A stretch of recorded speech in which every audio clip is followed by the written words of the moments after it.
We all have problems, but sometimes there's just that one problem. That problem, you might be saying, I don't know how to fix it. I don't have the method. I don't have the system. I don't have the process. I don't have the resources. I don't have the right people. I don't have enough money. I don't have enough. I don't have customers. We've all been there. We've all been frustrated. We've got that problem and we don't know how to solve it. The greatest minds have solved that problem. And I want to bring them to you so you do not have to be faced with that problem anymore. There's always that problem. But how do we solve it? That spark of electricity, a skipping stone that sets you free. You're captive to a mystery, the curse of creativity.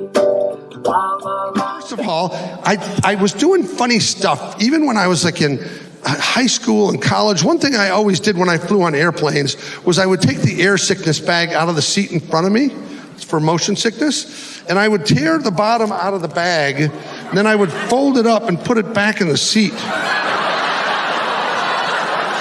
And I'm not sure if it's funny, but I bet it paid off at one point.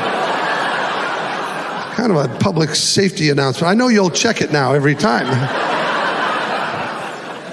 I'm wearing jeans tonight because the security guys went into my luggage.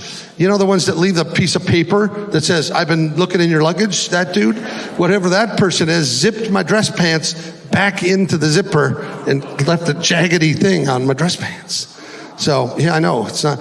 Here's the thing, I found that they have these slips of paper just sitting there, all these transportation security things, right? And I grabbed a pile of them, right? So now my plan is when they go to wand me, I'll just drop some in their pocket so they'll know how it feels when they go, hey, who was going through my stuff? You know, like.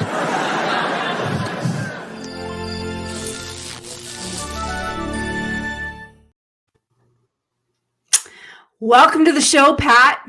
It is an absolute pleasure to have you on. That problem solved. Oh, thank you. It's funny to open for myself. I didn't realize you were going to pull those clips, but thank you. Oh, you betcha.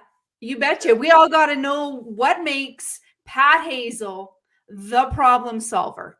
Tell us, what makes you the expert and as to why you can solve the problem of what business are you really in? Well, all right, let me break that into a few pieces. First of all, I think problem solving is the ultimate skill thing to have. In anything that you do, being able to be unflappable and look at something and break it down into pieces, and because it's generally not a problem, it's just a series of things to do. It's a theories, and I think I learned that particular skill from being a magician as a kid, because when you do magic tricks, you don't think anything's impossible. Yes. You just ask, what method am I going to use? So, you tell a normal person to float somebody or saw somebody in half, and they go, that can't be done. But the magic thinking is, oh, what do I want to do? Do I want helium underwear? Do I want wires? Do I want whatever? You begin to brainstorm all the various ways. What angle would I have to do that for people not to see how it works? Or what would I have to have twins to make that happen? Or whatever. It just opens your mind to possibility. So I think that, even the slightest amount of anybody complimenting a person on being a problem solver is usually a person that you want in your corner. Because, 100%. 100%. I do want to tell you though, Pat, I have twins and that's never given me the unique ability to saw somebody in half. Just saying. Right. But you could make one disappear and the other one could appear somewhere and no one was missing. That's my point. I love it. And at some point, I guarantee they will think of a way to use that to solve a problem for themselves. Because not that many people have a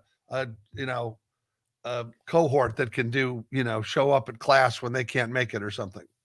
Yeah, exactly. Well, they're not identical, but most do say that they look a lot alike. So who knows, right? All right. They wear the right makeup and put on each other's glasses. You never know what happens. Sure. So the second part you asked was about the problem we decided to talk about today, which is what business are you in? And I Yeah. feel like if I do have something, it doesn't make me an expert on it. It's just a perspective that I think I can offer people that they often are not aware of what business they're in. And that sounds really ridiculous, but I can't tell you how many times Not really. I'm creative consulting. Well, it's sort of like when I ask a screenwriter, what's your story about? And then they begin to tell me all these details, and it's all crazy and it's all over the place. And it isn't that it needs to be distilled into an elevator pitch. It's that you do have to know what you're doing or what you're selling or what you're trying to provide as a service. You really do have to know. And it's typically not the product. It's not the fact that we're in this to make money. It's not that kind of a thing. And as an example, I guess I would say that what I do in most people's eyes is I do entertainment and I'm in the theater business, that I'm inviting people to come to a show and I hope they leave happy. But that's not the reality of what I do to make money. The fact is that I'm in the real estate business. And what that means, not that I invest in real estate, it's that the seats in the theater represent something to rent. And if those seats sit empty, I don't make money and the theater doesn't make money. And the minute the curtain goes up on the opening of the show, all of the value of the real estate goes away. It's worth zero if there's an empty seat. So I have to look at that strategically and say, oh, okay, so how do I fill these seats? It's like the airline business. It's like the hotel business. So every night that hotel room is empty, it's lost revenue. Yeah, absolutely. And so that's why you see discounts and walk-ups and AAAs and whatever. They can't make it up tomorrow. It's tomorrow's a new piece of real estate to rent.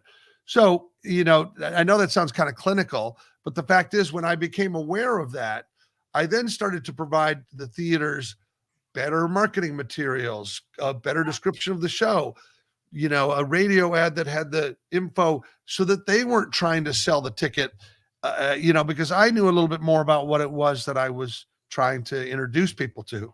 And if you do leave it to chance, it's usually the lowest common denominator. So the person at the theater is not the person you sold it to. It's not the person who did the marketing. It's the person who answers the phone, who's a volunteer. And so when person goes, what's the show about? They go, I don't know. It's supposed to be good. That's all the information, no matter what you have on your website, no matter whatever. So, all of it begins to be kind of the smart way to look at it. And to be honest, that was a pre-pandemic recipe that I was in the real estate business. Once everything gets taken away, so the opportunity to, which has happened to many people. Yeah, but I think so much clarity comes because you go, oh, wait a minute. Oh, I see. Like I began to see that doing stand-up comedy, producing theater, directing TV commercials, all of those things that I had in my toolkit were related to one thing: gathering people. I'm a people gatherer. People gatherer. Yep. Right. So even the directing of commercials, which doesn't sound like a people gathering thing, requires a cast, requires a crew, and we couldn't do that.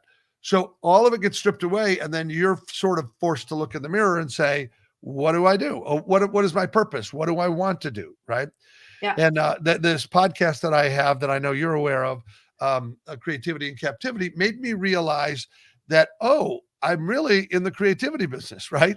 That all of those things that I do to gather people, storytelling, advertising, branding, marketing, all of those questions, all the reasons I'm brought in to consult on something is because I bring creativity to solve a problem. And ultimately for your listener, for you, anyone, it's about finding a perspective that makes you understand the business you're in. Because when I walk into a car dealership and they want me to, create something to help their business, I ask a few questions and I walk around and I say, well, what's going on here? Because in the old days, selling cars made money. Now you can buy cars on the internet with never meeting the salesman, never going to the dealership. They can drop it off at your house. And the margin is so low that they're not making a ton of money on that. So what they make their money on is service. And the service means they have to come to your dealership, but they don't really come to your dealership if they don't buy it from you. And they don't, they just look for the local mechanic and so forth. So walking around this one car dealership, I just said, give me a tour and tell me what's going on. And what was really interesting is that I think I was taking this tour on a Saturday, and I asked something about Sunday, and they said, oh no, we don't do service on Sundays. Nobody does service on Sundays. To me, that's the answer to the riddle. Exactly. I just said to them, if nobody does service on Sundays, then why aren't you doing it? You should do service on Sundays. And they go, exactly. we can't work these people 7 days a week. I go, don't. Give them Tuesday off. Everybody else is doing service on Tuesday. Yep. You're not going to be competitive. But if you do your services on Sunday, and people who come who can't go during the week or come after church, whatever, now make it inviting. So turn this waiting room into an internet cafe, put in Wi-Fi, have some games for the kids, put donuts make and it coffee an experience, out. right? Yeah, make it a destination. People buy experiences, right? Yeah. Yes, they buy products and services, but they truly buy an experience. Right. And I think it's our job, just like you do really well, Pat, is you create an experience for somebody. You transport them in time through your stories. And I think that's really important. Why do you think, I guess more importantly, what would be the steps that somebody was to take if they didn't have your creativity, your mind, and they were looking at their business and they said, okay, this is my problem. I actually don't know what business I'm in. I think I'm in the sign business. Right. But I'm actually not in the sign business. But clarity is key, right? And most people can't see the forest through their trees for their own shit. Sure. So how do they actually sit down? Like, is there a process that you walk people through? What does that look like, Pat? Well, I do it a few different ways, but what I would say for anybody is the first thing is start to look at all the various points of view you can have on what you're doing. Yeah. When I was, I don't know, a few weeks ago, I was talking to a hospital healthcare business, and I asked them what business they're in. And, you think a hospital's about healing. It's about health. It's about making people feel better, whatever it is. But the bottom line is, when you look at the fact that they're run by an insurance company and everything's administrative, it really puts you off. And the fact is they're in the humanity business. Because nobody comes to a hospital well for the most part. They don't come, everything's great today. I just stopped by to have lunch in your cafeteria. That's not who they see. They see people in distress, people with something from a small problem to a life-saving problem, whatever. But if you think about yourself in that business, being in the humanity business, then it's about everybody in the hospital getting, the guy at the counter who takes my name should be thinking and caring about me, not go sit down and wait. Like, that's how we feel. We feel like it's an inconvenience for us to be there for them, right? So, well, I'm just saying the point is that everybody then, from your janitor to your whatever, if you understand and you're able to communicate to your team what business you're in, that it's not just about revenue or it's not about whatever, then you're able, I think, to get a clearer view of how do we behave? What do we do? And really almost all sales is problem solving. So if you're going in to make a sale, it's very selfish, right? You go, I'm going to go make money. But if you go to solve a person's problem, they will pay anything for that. Because as long as they've identified, here's the thing, here's the caveat with that. As long as they've identified the right problem, because sometimes they believe they know what the problem is and they are solution focused. But the problem is they're actually not being intentional and strategic about what problem they're trying to solve. Right. So the first thing you do is you step in and say, let's look at that and see if it's the right problem. Yeah. Because a lot of times they'll take a catch phrase or a trend and they'll say, we need a new website, or we need some TikTok viral video, or we need, they just want to jump on the quick fix. Right. And you say, well, the problem is your business is terrible. Not what you do. it's named badly. It's not memorable. Your tagline doesn't tell us what it is you sell. Yep. And all of that is a bit about the questions. When you say, what do we ask? It's like, well, what kind of a business are you? What kind of personalities are you? Because you're going to do business for the kind of people, you're going to attract the kind of people for what you put out there. Right. And if you're a hard-nosed car salesman, or you're a person who, whatever, it's going to be rare that you're going to find a person that wants to come back to you. Because, well, it's interesting. You said something there. You said, what kind of personality are you?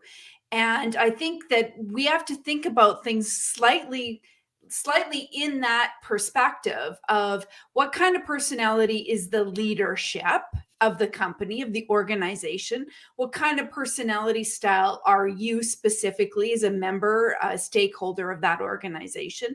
But again, what is the more important question that we need to ask is, what is the personality style of the organization? And are we behaving to the purpose and the beliefs of that organization? right. And so, it kind of falls under the big catch of brand and brand identity. Yeah. But that word is so used so frequently. Overused. Right. Overused, Pat. Come on, Right. let's be fair. It's Well, overused. I think the problem is people don't even know what it means. And so they think of it as Coca-Cola. That's a brand, right? Yeah, exactly. Well, and then Nanette says, understanding you're in a people-serving business regardless of the product. Exactly. The need, whatever customer or client wants. How often do we buy more than we need if we get more personable attention? Yes. Well, So yeah, it's I fun. say yes, Nanette. You're right on that.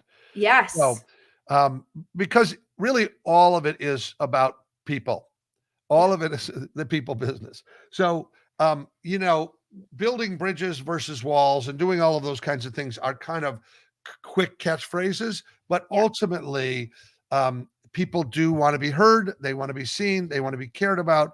They do want solutions, right? They don't, in the rock t-shirt business, they're not buying another t-shirt. They want a piece of the band to take home with them. They want something close to their body, right? These brands like Harley Davidson that people feel strongly and loyalty enough that they'll tattoo something on their body with the name of the company is not because they want another tattoo. They see themselves and they identify with that brand as kind of maybe who they are. And it's the same in terms of the buying and selling of the product, right? So they're not going to attract every grandma to buy a Harley bike, right? It's not going to happen. Well, I don't know if that's not necessarily their target market. No, I understand, but what they do is they live true to themselves. Mr. Joe. Hey, party people. Yes, party people. Hello. This is the party of the century right here.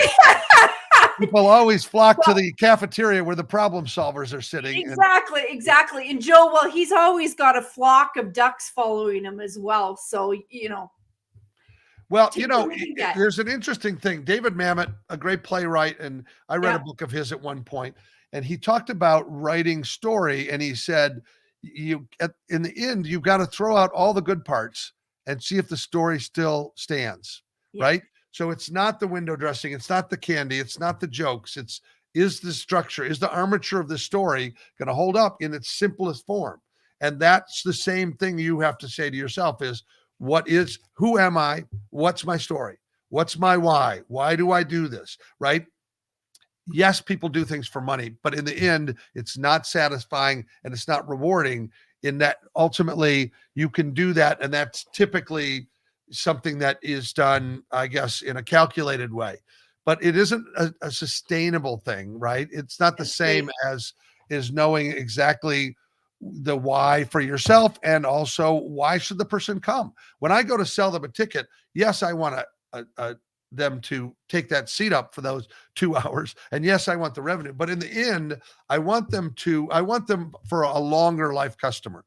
So I want them to feel something. I want them to finish watching the play, and I want them to go, I owe my brother a call, right? Or I want to bring my family back to see this show because it made an impact on me. So if you think about what singer-songwriters do and all of those kinds of things, it's sometimes that emotional bed of music that makes us want to sing it over and over on our radio. And it's not because I want you, the artist, with me. It's that I identify so strongly with the words, whether it's a love song or it's bittersweet or something, that it becomes part of my DNA. And it's easier when you have that kind of there's Joe and his ducks. There's Joe and his ducks. His ducks are never in the row. And to Joe's point, it's easier when your ducks are in a row. Right. But the question is, what direction do you want that row going? Right. Like even something like that, I can't remember who I was talking to on the podcast, but we were talking about how, what direction you physically look to get to your destination, because you can go a long way on a long path to get to your destination. But the clarity of what we talk about here about what business are we in is, it begins to solve the problem for you, because you go, oh, this is where we ultimately need to be. And I guess I've had the advantage of going through this with companies, an artificial intelligence company the other day, where, everything about that, which is solutions, problems, and whatever, and also going into automation and making sure the computer's doing work for you. It scares people. There's a fear that we're going to be taken over by machines and all that. But the reason they're doing all of it is for improved life for humans, right? Yeah. Well, we hope, because there's always, as much as we can do good with artificial intelligence, there is bad. And I think we have to be accepted and recognize that there's both ends of the teeter-totter of the pendulum, right? And how do we offset it to the good, not to the bad? Well, but I would say you've just identified something that all businesses, in every business, there are good lawyers and bad lawyers. There are good doctors and bad doctors, right? Absolutely. And there's a percentage that are always going to be greedy and out front and ambulance chasing and all that. There always will be. And there will always be a thing. And the internet, you'd think we could use it for good, but at the same time, there's a lot of people using it for bad. Journalism, the news, every one of them is being weaponized in some way. So, of course, we're talking to the people here who do want to do it for good. But ultimately, it's the people, the exploiters are always making often more money than the other people, right? So, you have to have a satisfaction that you're doing something that offers you a living and does that kind of thing, but doesn't compromise your soul, right? Exactly. Well, you said something earlier about really truly understanding our why. And I think, for a long time, Pat, full transparency, I thought, why does anybody care why I get up in the morning? Truly, like, what do they give a crap why I get up in the morning? They don't. As long as they care about the fact that I do get up in the morning. Right? Like, they care that I actually get up in the morning. But here's something that I did a lot of soul searching the last 6 months. And what I recognize is that you're right. They don't care why I get up in the morning. But where they do care is why I'm going to make a difference in their life. And am I aligned with my why, in order to make that experience, create that transformation, do what I do, my unique abilities for them? That's when the why plays a role. It grounds me as a human first, and more importantly, as somebody who serves others. Right. But so here's what's interesting. You're driving even this conversation with value. Thanks, Sherry. Right? I like what Sherry just said. I know she cares, but you're driving this with value, right? This is not something, you're not charging people for this conversation. It's something where if they could take something out of it, we all benefit. It's kind of a win-win. That's right. In my conversation with Jerry Seinfeld on the podcast, he said most people. Excellent podcast, by the way. Thank you for the compliment.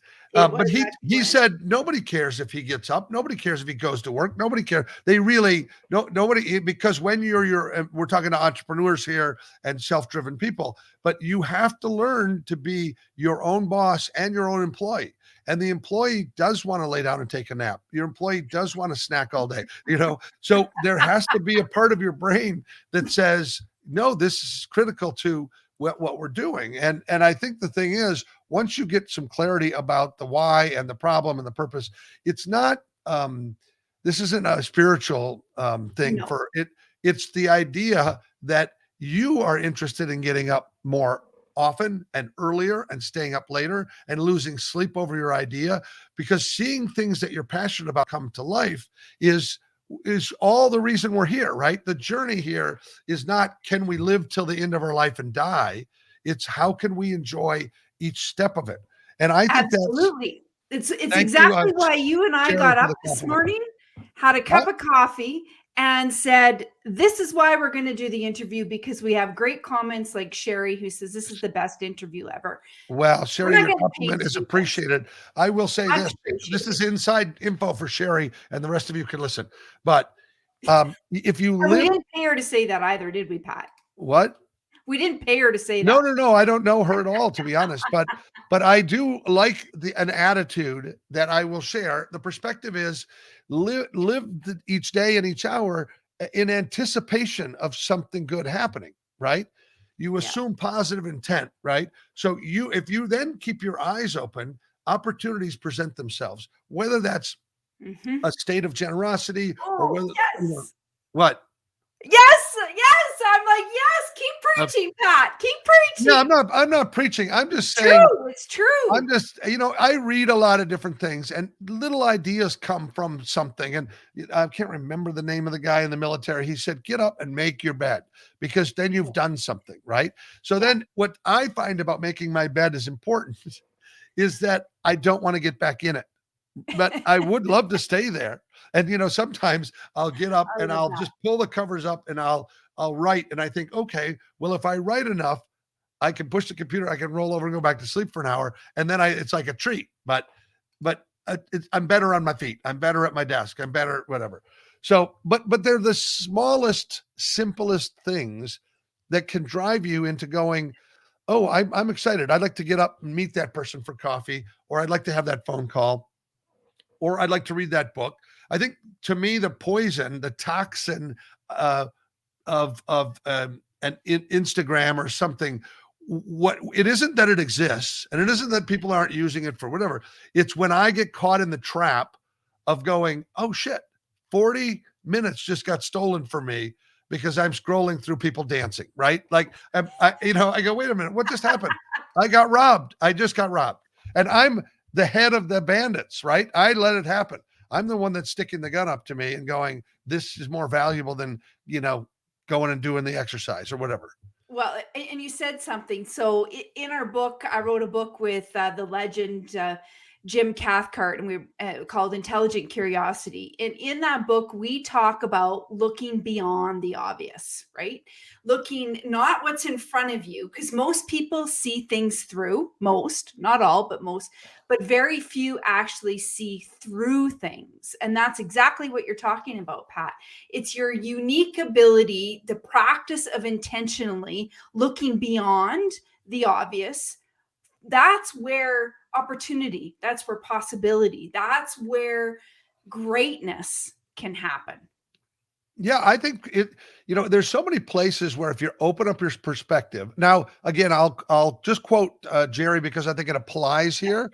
But in our conversation, he talked about when he writes comedy material, the approach he takes is as if he's looking at it with a drone, that the drone Oh, can wow. move on this side or look from above or go below or move around. And so therefore, he's not just writing what he sees in front of him. He's then personifying, the coffee mug is thinking, why am I sitting here holding this guy's coffee? Right? Like he just takes a new viewpoint. Right.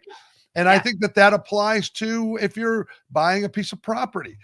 People go, I don't know if I'm going to make money or not.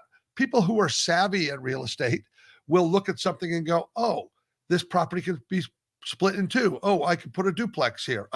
They see possibility beyond what's in front of them. They look at the trees and they go, oh, these have value as lumber. Like there's so much that's there for you if you're paying attention. But Absolutely. we're meant, I think, to be distracted and not pay attention to things. Especially in buying and selling, people want to get to the sale really quickly. Well, and depending on the intentionality behind the conversation, right? Whether they're transactional or the relationship driven. Yeah. But I think artists are really good at this. Anyone with a creative mindset, are so much better at looking at a picture.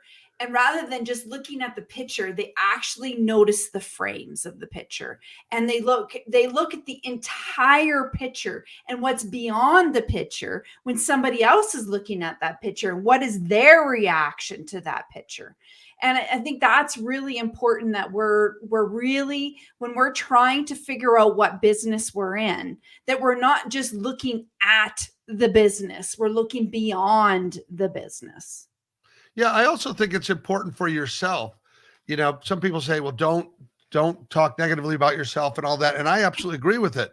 But more importantly, define something about your service, your product, or who you are that you can say with pride. You can actually, you don't have to be a director to want to be a director.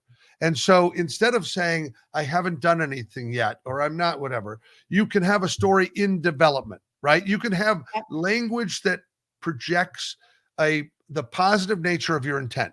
And so, if people say, well, what have you directed that I can see? Nothing at the moment, but I have 2 projects in development. I'm talking to a writer who's working on a script. We're going to shoot in the spring, right? You can talk about the experience. And also, I just think that's a matter of declaration, because when you declare things to other people, to yourself, but also to other people, you begin to turn the conversation to people, go, how's that thing going that you're directing on, right? They don't come up and go, what are you doing now? Like, what crazy idiotic thing are you up to, right? They don't start in that place. Well, it's not a figment of their imagination anymore. By saying it, declaring it, writing it, it's why so many people do vision boards. It actually makes it real. Yeah. And I think that I break it down into what I call 3Ds, which is when, you have to have a certain amount of dedication, but then you have a declaration, and then you have a deadline. Like a goal is a dream with a deadline. Deadlines are good. Deadlines are good to have. They're critical, and we behave simply because there's a deadline. Our taxes are due April 15th. People do them on the 14th, right? They don't do it before, but then when it's going to be a penalty, when it's, but every time somebody gets married, they put out a hold the date, and that's the deadline. Now they're essentially putting on a Broadway show, because they have to have costumes for themselves. There has to be I love that. Never thought of it that way, but when my daughters get married, I'm going to think of it that way. Okay. You have to, because you are producing a big one night only event you're producing, and you have to have catering, and you have to have this thing, and you have to whatever. And it literally is about logistics, right?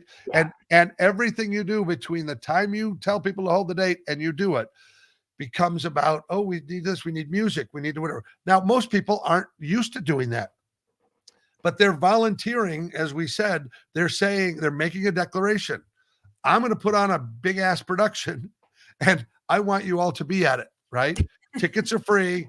Just be at this time, and I promise I'll feed you afterwards, whatever. And now you got to figure it out, right? Exactly. So but nobody goes into it saying, one day we're going to get married, meet us there, right? You know what I mean? Well, I don't know. Maybe some do, but I don't think the majority of people Even do. if you get married in Vegas on a 24-hour chapel by Elvis, you pick a moment. You go, let's go do this right now, right? The now is the deadline at that point, right? Yeah. And most don't think that they're going to do it 3 or 4 times either. Yeah. Lots do. No. I thought, believe me, I'm divorced, but I thought I was a catch, but it turns out I'm a catch and release. So I don't, I'm just waiting for another hook to. Well, maybe you're one of the better fish in the sea now, Pat. Yeah, that's what we're going to say. Well, listen, we got only a few minutes left. Oh, I'm sorry.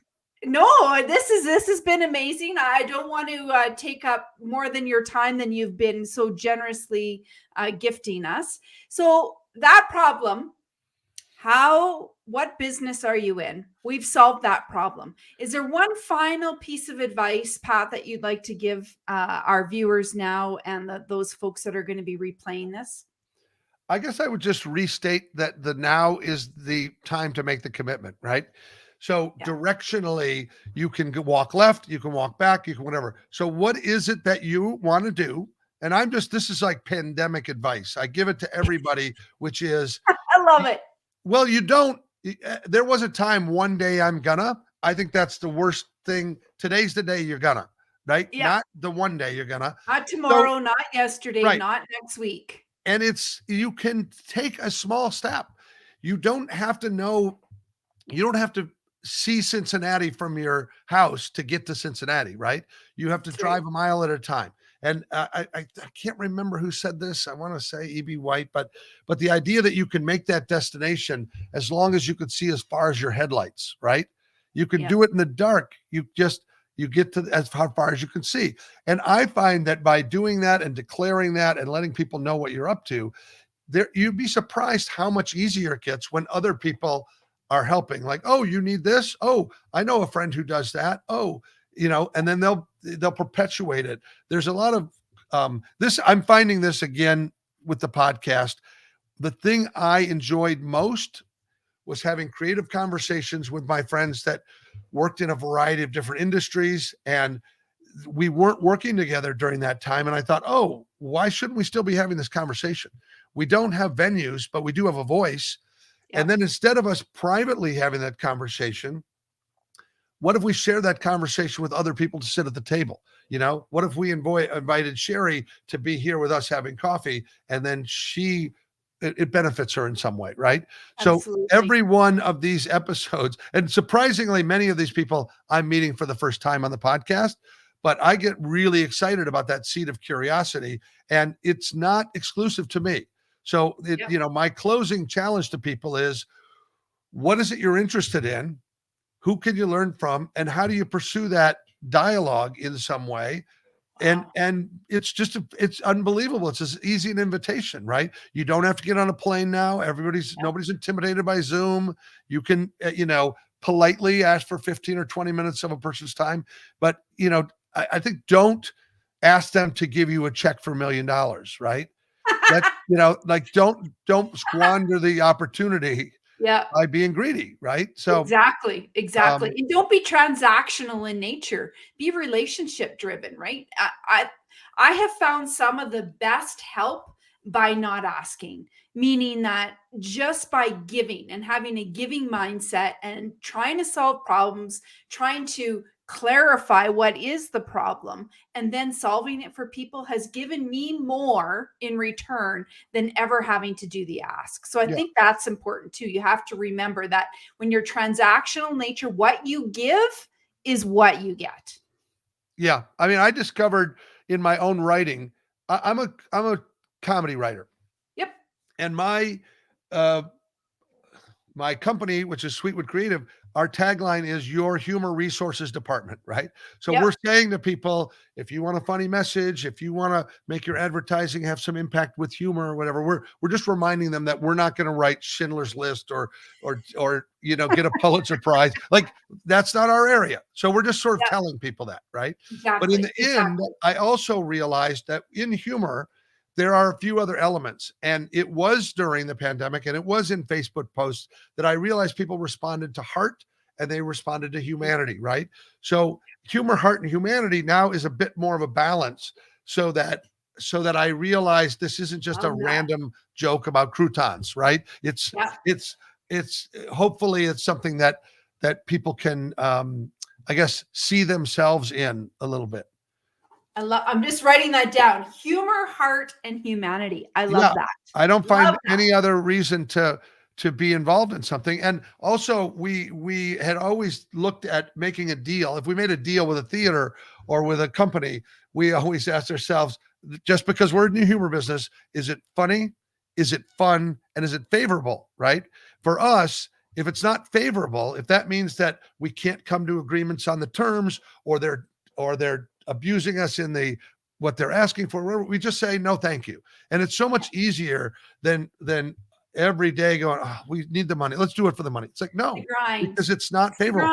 And it's also not fun to do. I find that the people who work with me and the people I work with, we have a good time even in the toughest part of it, when we're rehearsing, or when we're building a set, or when we're transporting something, or when we have a problem with customs. We can laugh about it because it's it's fun to be with each other and do it, right? Exactly. It's so horrible when you're in a job you hate and you say, oh, if I just do this 10 more years. I cannot imagine getting up every single day to the grind, looking at the clock, waiting for the time to tick by. How awful of a life that would be. Yeah. So I want to end. I've started something new, Pat, with that problem solved, because this is a bit of a hot seat. So I found some hot seat cards. Okay. I don't know this game. It looks like a game. Yeah, you're in the hot seat now, and I'm going to pick 3 questions that you're going to ask, and they're random. I have no idea what they are. So here we go. First one. What's in my freezer that I don't want anyone to know about? Oh, interesting. I'm thinking my freezer's, first of all, horrifying.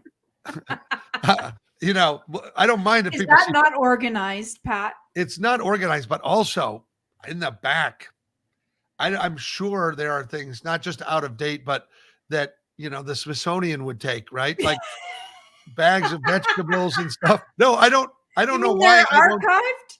Yeah. But I'm just saying, I would say that's probably the most horrifying thing, because I have a very organized 21-year-old, and when he comes home from school, he goes through and I guess here's what I would say. My shame is Tucker or Keaton? It's Tucker, but my shame is not in my freezer. It's in my refrigerator. And that is, no, I'm addicted to condiments. My door of my thing, it's filled with every version of a relish or something. And when we grocery shop, they make me skip the condiment aisle because, and I don't know if I'm just overdressing terrible food or what, but you know. I was going to ask you, who does the cooking?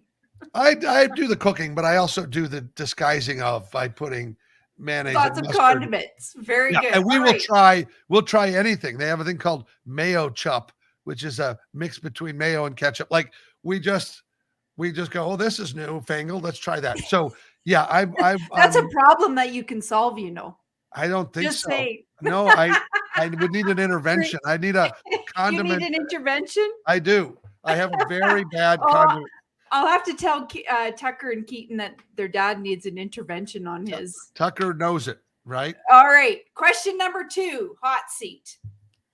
What is something you hate to pay for? Oh, okay. Well, I hate paying for parking. I find that to be, and I also have trouble paying for water. Because it's a resource that's, you know, like especially at $5 or $10 a bottle. Yes, but I will give you a little hot seat tip, especially if you're at hotels and they have a little mini bar and they charge you, you know, $4 or $5 for a bottle of water. You take the water out of that, you drink it, enjoy it. You go down to the pool and you refill it, and then you put it back in, and that works for all the premium clear vodka. I am going to remember that next time I'm in the US and I'm at a hotel, the first thing I'm going to ask is, was Pat Hazell staying here? Right. Yeah. When did he stay here last? When did he stay here last? No, I don't. I guess I just feel like, you know, sometimes they just take open space. That's what parking is, whatever. And I don't care that a person has a parking lot downtown, but I hate when you've got to, like, you know, pay $40 for your car to stay at the hotel. And then you were staying in the hotel. It's like, why don't we just get another room for the car? Exactly. It's like going to Vegas and then you're a la carted to death on absolutely everything. Yeah. I'm surprised they actually don't have here we'd call them a loony machine, but there you don't have loonies, but a loony machine to go to the bathroom, like to use the toilet in your hotel. Like that'll be the next thing. Anyways, final question. Can I tell you a loony story first? You can tell me whatever you like. No, but for those Americans listening that don't know, you do not have a $1 bill. Nope. Right? At first, it's a $2. I don't have a $2 bill either. Oh, okay. Well, I used to tell a story, which was perfectly popular here in the U.S., about this big scam at the bookstores where they sell bookmarks for $1.25. Because if you use $1 for a bookmark, you save a quarter right there, right? Yeah. So you're not going to smile because you're Canadian, but No, but $1 bills are very common and are essentially a bookmark. But when you buy a bookmark, they give you a receipt, which is basically a free bookmark right after. You know what I mean? So I was in Vancouver doing a show and did that joke to crickets, to silence. And somebody afterwards said to me, we don't have a $1 bill. Like, it's not funny because culturally we don't, that would be a coin and it doesn't really make sense. And whatever. So you get an education when you travel the world. So perfectly good American comedy that didn't translate. And nobody laughed at that. I'd have been I probably would have peed my pants. That would have been hilarious. No, it was a joke I had done on the Tonight Show, and I was like, this is a sure shot laugh, and it was just, But there's so much else I appreciate about Canadians, which is I was up there during the Olympics, and Canadians are so supportive and cheering on their people, and they'll come in 13th and they'll go, yeah, we did it, right? And everybody's a winner. Everybody's a winner. I know, it's awesome. But in America, you don't win gold, you're a loser, right? Like silver. Oh, we don't care about that, Okay, final question, Pat. I don't want to take up too much of your time. What keeps you up at night? Now you're laughing, so this has got to be good. No, I mean, lots of things. It's different now. I will say, I did indicate that I was divorced. I was completely cured of snoring when I got divorced. I seriously, I've not snored one day, or at least I'm not aware of it, because nobody's waking me up.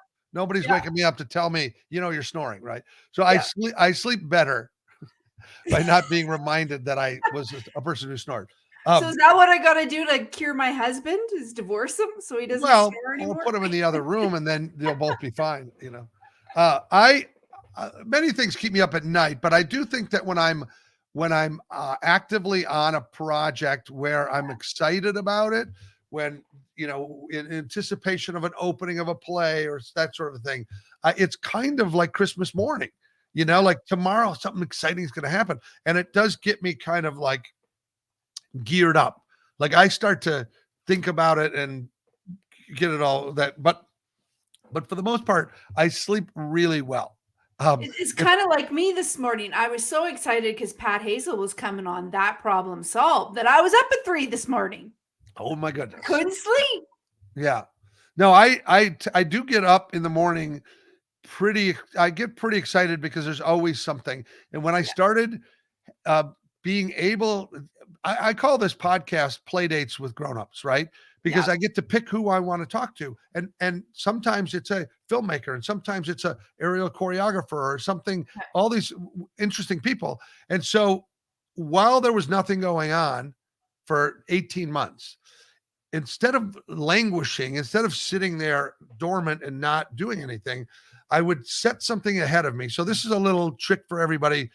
It's my goal. Oh, on Friday, I'm going to talk to this Jason Alexander. Oh, so maybe what I'll do is on Wednesday, I'll watch a documentary about a Broadway show he was in. Maybe I'll read a little bit of a book. Maybe I'll find out.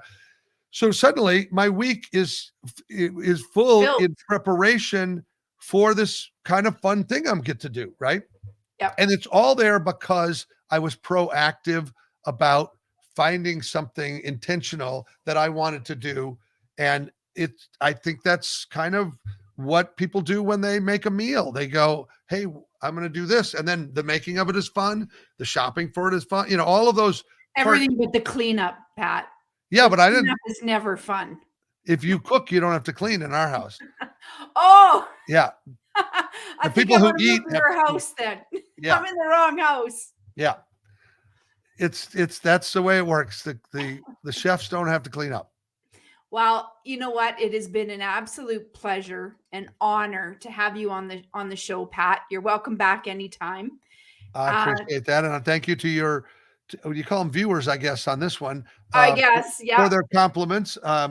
It would have been nice to get some of their questions and, be more direct about finding out what business they're in. But I do think that at least the notion of looking at your business and also saying to yourself, what's really happening here, right?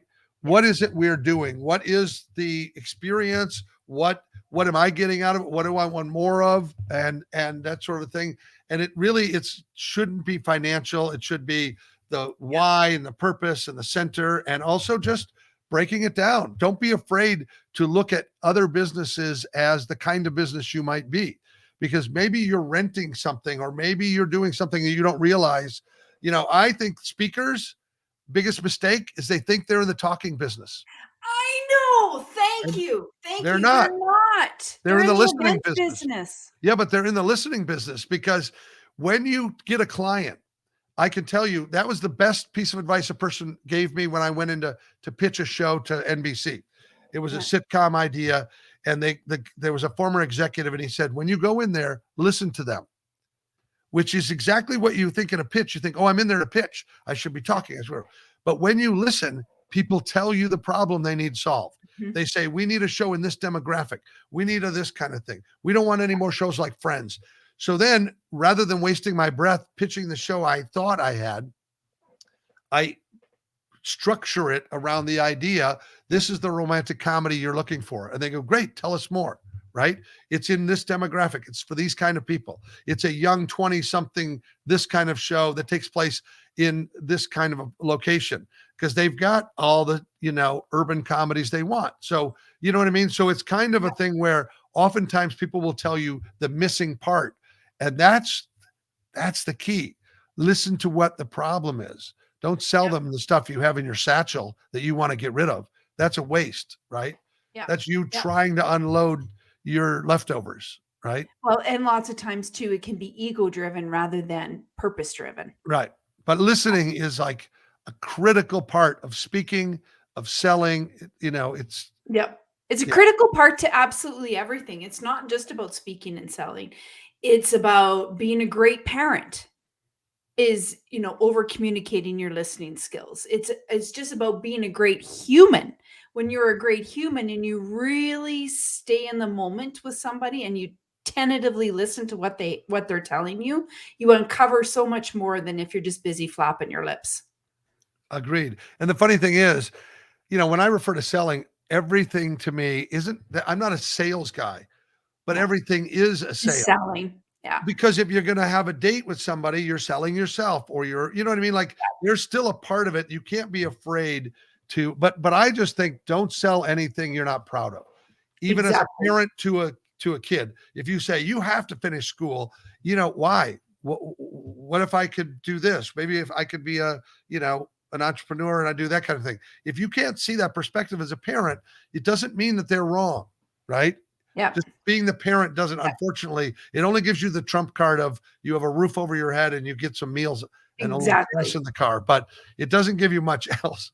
Well, and the other thing too, I think, for one final point, is that when you are selling something, for God's sakes, don't sell something to somebody when you know they can't afford it. Right? Like, don't sell it. Just period. Don't sell it just because you need to make a sale. And to me, that is the worst thing anybody can do. And it dilutes the credibility of who you are, essentially, at the core. But more importantly, it dilutes the credibility of the relationship. Yeah. Well, relationship is everything. People want to buy from their friends. They want to buy from people they like. They want to invest in those sorts of things. And really, in the long run, it's the things that will be there on your deathbed are going to be the relationships and the people. They're not going to be a pile of money or, Exactly. Exactly. All right, Mr. Hazell, thank you very much. I wanted to say good luck. Thanks, and you're welcome back on the show at any time. Okay, and everybody, our podcast is free. That's the title of it. It's on all the platforms. So there's cool people that you will enjoy learning from. They all bring something to the party, and I'm grateful that they're so generous with what experiences they've had. So fantastic. Thank you very much. Sorry to go run on there. I didn't mean to. Oh, you never ran on. Not at all. It's fantastic. Awesome. All right. Thank you so much, my friend. All right. Good luck. Oh, by the way, you have to tell me where to send your cup. Yeah, I need to get your address too, because I got a little something for you too. Okay. All right. All right. Take care, Pat. Bye.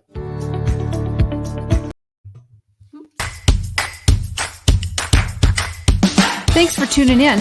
If you like what you heard today, please feel free to share and like and comment. Follow me on YouTube, Facebook, LinkedIn, Instagram, or join me in the clubhouse. And we'll see you next time on That Problem Solved.